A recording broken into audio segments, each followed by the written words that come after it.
Hi everyone, it's Tiffany Sharpe.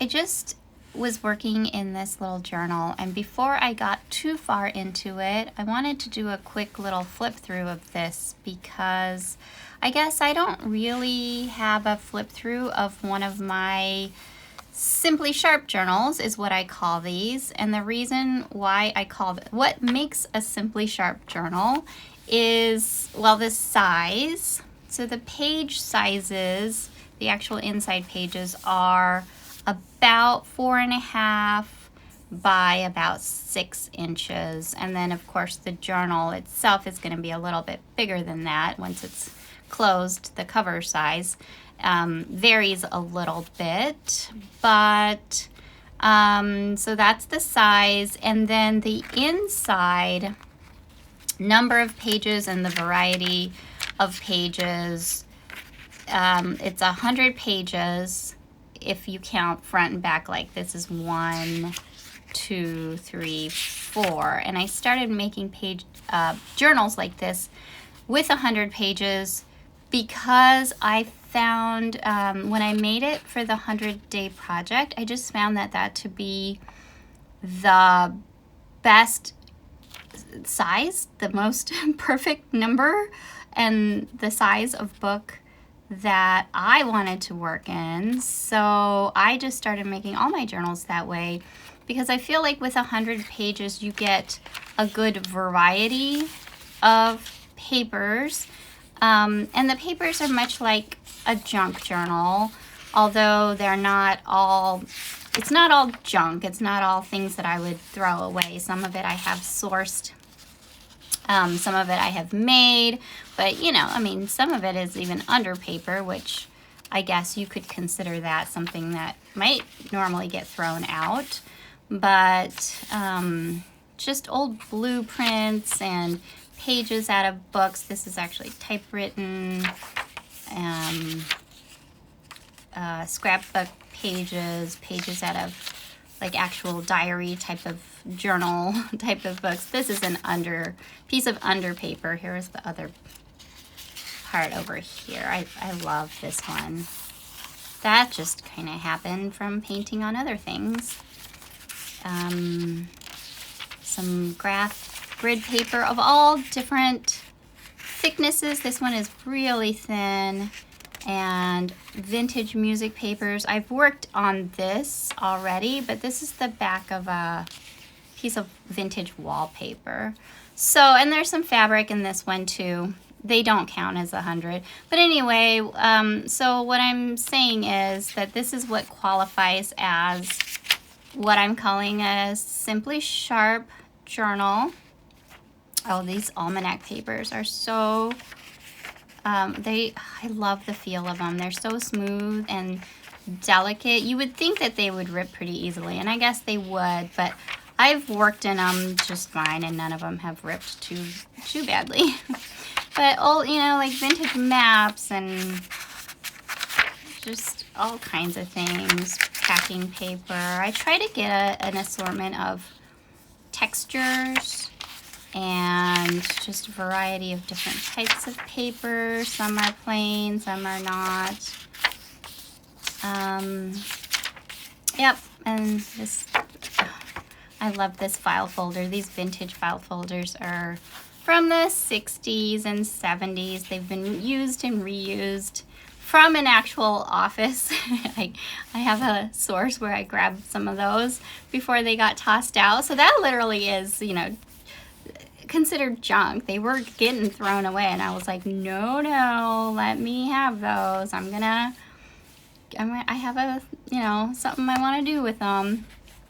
So today I went ahead and in the worst place probably, because it's on the back of this watercolor paper, and the back of this watercolor paper was not fun to try and watercolor on, but I wanted to have like a layout of my garden this year. So I've got, you know, just a little record of what I have planted for this year. I have a bigger version of this, but I thought it'd be fun just to have it in my journal.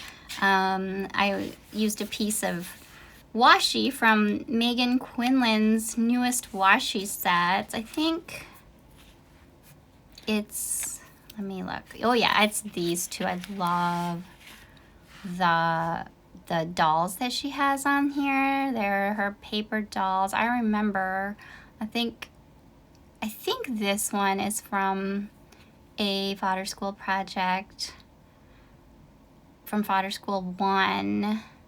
And I think I remember this doll is so cute. But it could be a different one. I don't know. She's done so many and they're all gorgeous. But these are a lot of fun, and I was looking at these and going, I don't normally use these colors, but they're so fun for spring and like a garden theme. I might have to make a garden book. What do you think? Here, let me see if I can get a good focus up close on these. Look at each little doll is super cute. Anyway, so I wanted to use a piece of that here. And, you know, some of these have little pockets. But I wanted to do a flip through of this book before I filled up too many of the pages. Because when I put some... I reposted some photos, actually. Oh, this was part of... something I did for Junk Journal January. And when I reposted some pictures of my journals on Instagram, I got a lot of comments on them. And some of the comments were like, wow, it would be nice if you would show the inside. I'm sure it didn't sound that snarky in their heads, but kind of to me it was like, well, you've shown us the outside. What about the inside? And I was like, oh yeah, I should show the inside of these journals a little bit better. I have before, I think, but I don't know. Sometimes I forget, and like one time last week I did a whole nother flip through of my 100-day project from last year, and then I went to post it on my channel, and then I was like, oh yeah, there is one here already. So anyway, I don't always keep the best track of the videos that I've made and what I've shown, but I'm trying.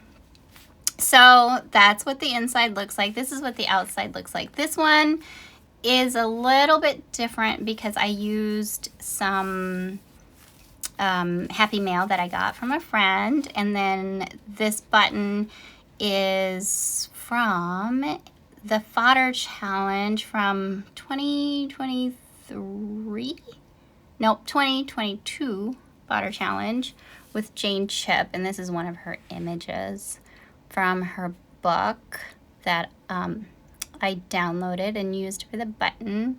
Her book is called, her and Jack Raby have a book called Artful Memories.